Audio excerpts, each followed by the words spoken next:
Hello friends. हम जो topic आज पढ़ने जा रहे हैं बिल्कुल बेसिक है, ज्योमेट्री का पार्ट है। ज्योमेट्री इसमें सबसे पहले आता है कंस्ट्रक्शन।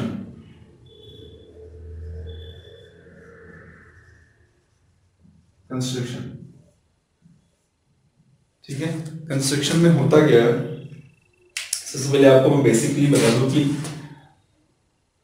जैसे ये पॉइंट है, इसको हम पॉइंट बोलते हैं या फिर उस समय की बात करते हैं जब हम इसको जानते ही नहीं थे, मतलब फर्स्ट टाइम देखा किसी ने। तो ये एक शेप है, ठीक है, दिस इज अ शेप, एक शेप है। और इसको अगर हम डिफाइन करें, डेफिनेशन की बात करें, जैसे कि हम किसी क्लास में जब हम फर्स्ट टाइम स्कूल में एंट्री लेते हैं तो सारे टीचर्स या स्टूडेंट्स तो देखते हैं, और जब क्लास कंप्लीट होती है, पूरा स्कूल खत्म हो जाता है, जब हम घर जाते हैं तो हमारे पेरेंट्स पूछते हैं बेटा बताओ कौन सा बच्चा सबसे अच्छा लगा या कौन सा टीचर सबसे अच्छा लगा। तो आप उनका नाम नहीं जानते तो उनका हुलिया बताते हैं कि कुछ इस तरीके से सर थे, वो ऐसे दिखते थे, उनका गोल मुंह था या उनकी हाइट बड़ी थी, आवाज भारी थी। इस तरीके से हम उनको एक डिफाइन करते हैं, डेफिनेशन देते हैं उनकी कि वो सर अच्छे थे और एक सर बहुत खड़ूस थे और उनकी बड़ी बड़ी मूछें थी। इस तरीके से मतलब किसी को एक तरह से वो हमारे लिए एक शेप हो गया, एक आकृति होगी और उसको हमने डिफाइन किया। सेम वैसी चीज इसके अंदर है कि जब हम इस शेप को देख रहे हैं, फर्स्ट टाइम देख रहे हैं, अभी तो हम जानते हैं इसका क्या नाम है, लेकिन फर्स्ट टाइम जब देखते हैं उस समय की बात करते हैं, उस समय की ऐसा shape, that type of shape which can not have length, breadth and height. ऐसा शेप जिसकी ना ही लेंथ हो, ना ही ब्रेथ हो, ना ही हाइट हो, उसको हम बोलते हैं पॉइंट। ओके। सेकंड आता है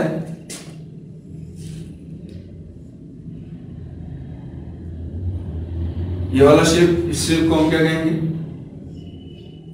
कि ऐसा शेप जो दोनों ही साइड से इनफाइनाइट तक इसको हम आगे बढ़ा सकते हैं, इनफाइनाइट तक। ये एरो का मतलब है आगे और भी जा रही है, तो उस शेप को हम बोलेंगे लाइन। ओके। और थर्ड, ऐसा शेप जिसका एक एंड, एक साइड तो हमारा फिक्स हो और सेकंड एंड जो होता है वो आगे इनफाइनाइट तक जा सके, उसे हम बोलते हैं रे। ठीक है। थर्ड जो है लाइन के दो पार्ट्स करते हैं, तो जिसके दोनों ही एंड पॉइंट्स हो, दोनों ही साइड में हम उसको फिक्स कर दें, उसको आगे हम नहीं बढ़ा सकते, नहीं इंक्रीज कर सकते।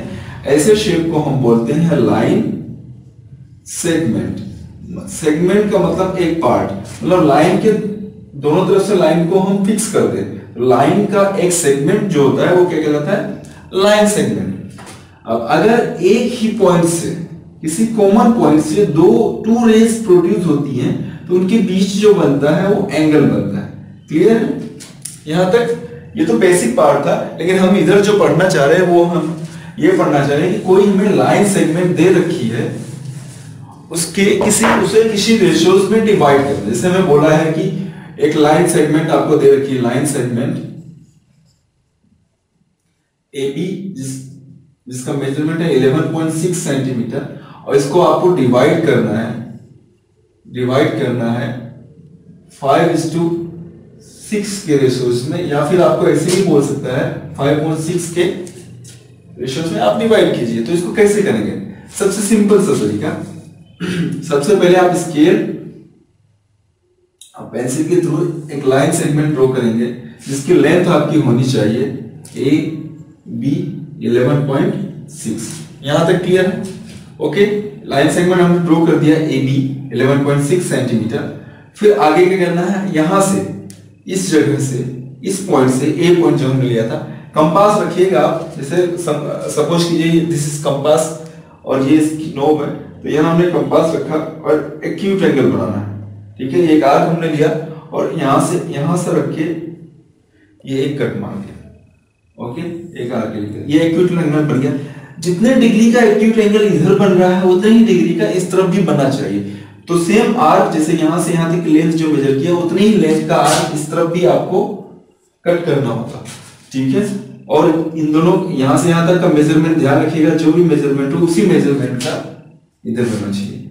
मतलब दोनों का जो एक्यूट एंगल है हमारा इक्वल होना चाहिए, नहीं तो हमारा जो लाइन सेगमेंट है वो सही नहीं हो पाएगा, इसका रेशियो सही नहीं हो पाएगा। अब हमें क्या करना है, ये सेकंड पॉइंट कर लिया, उसके बाद 5:6 रेशियो बोला है, तो इस वाले इसको हमने ax नाम दिया, इसको by नाम देते हैं।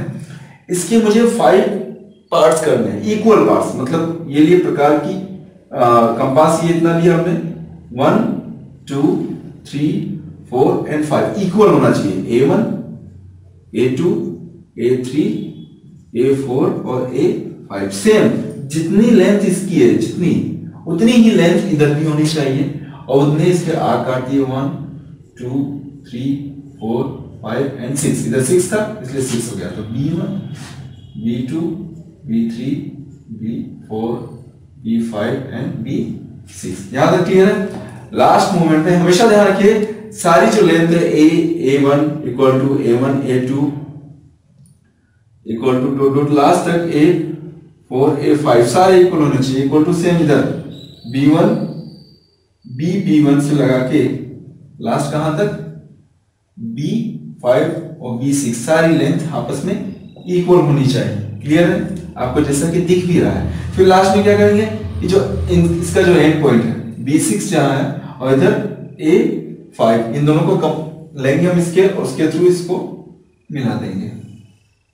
ठीक है, और तो ये यहां से यहां तक जिस पॉइंट पे कट कर रहा है ये 5 और ये 6, 5:6 का रेशियोस हो जाएगा। क्लियर है, तो सबसे इजी एक सिंपल सा क्वेश्चन आता है 1 मार्क्स का, इसको लाइन सेगमेंट को आपको 2 पार्ट्स में डिवाइड करना होता है, गिवन कोई भी रेशियोस गिवन होता है। क्लियर है, तो ये ऐसा अगर इसमें कहीं कुछ भी डाउट हो तो आप डिस्कस कर सकते हैं हमें कमेंट्स करके, और हमारे चैनल को सब्सक्राइब कीजिए और वीडियोस देखने के लिए अपने फ्रेंड्स को शेयर कीजिए। नेक्स्ट टॉपिक में हम इससे आगे डिस्कस करेंगे। Thank you.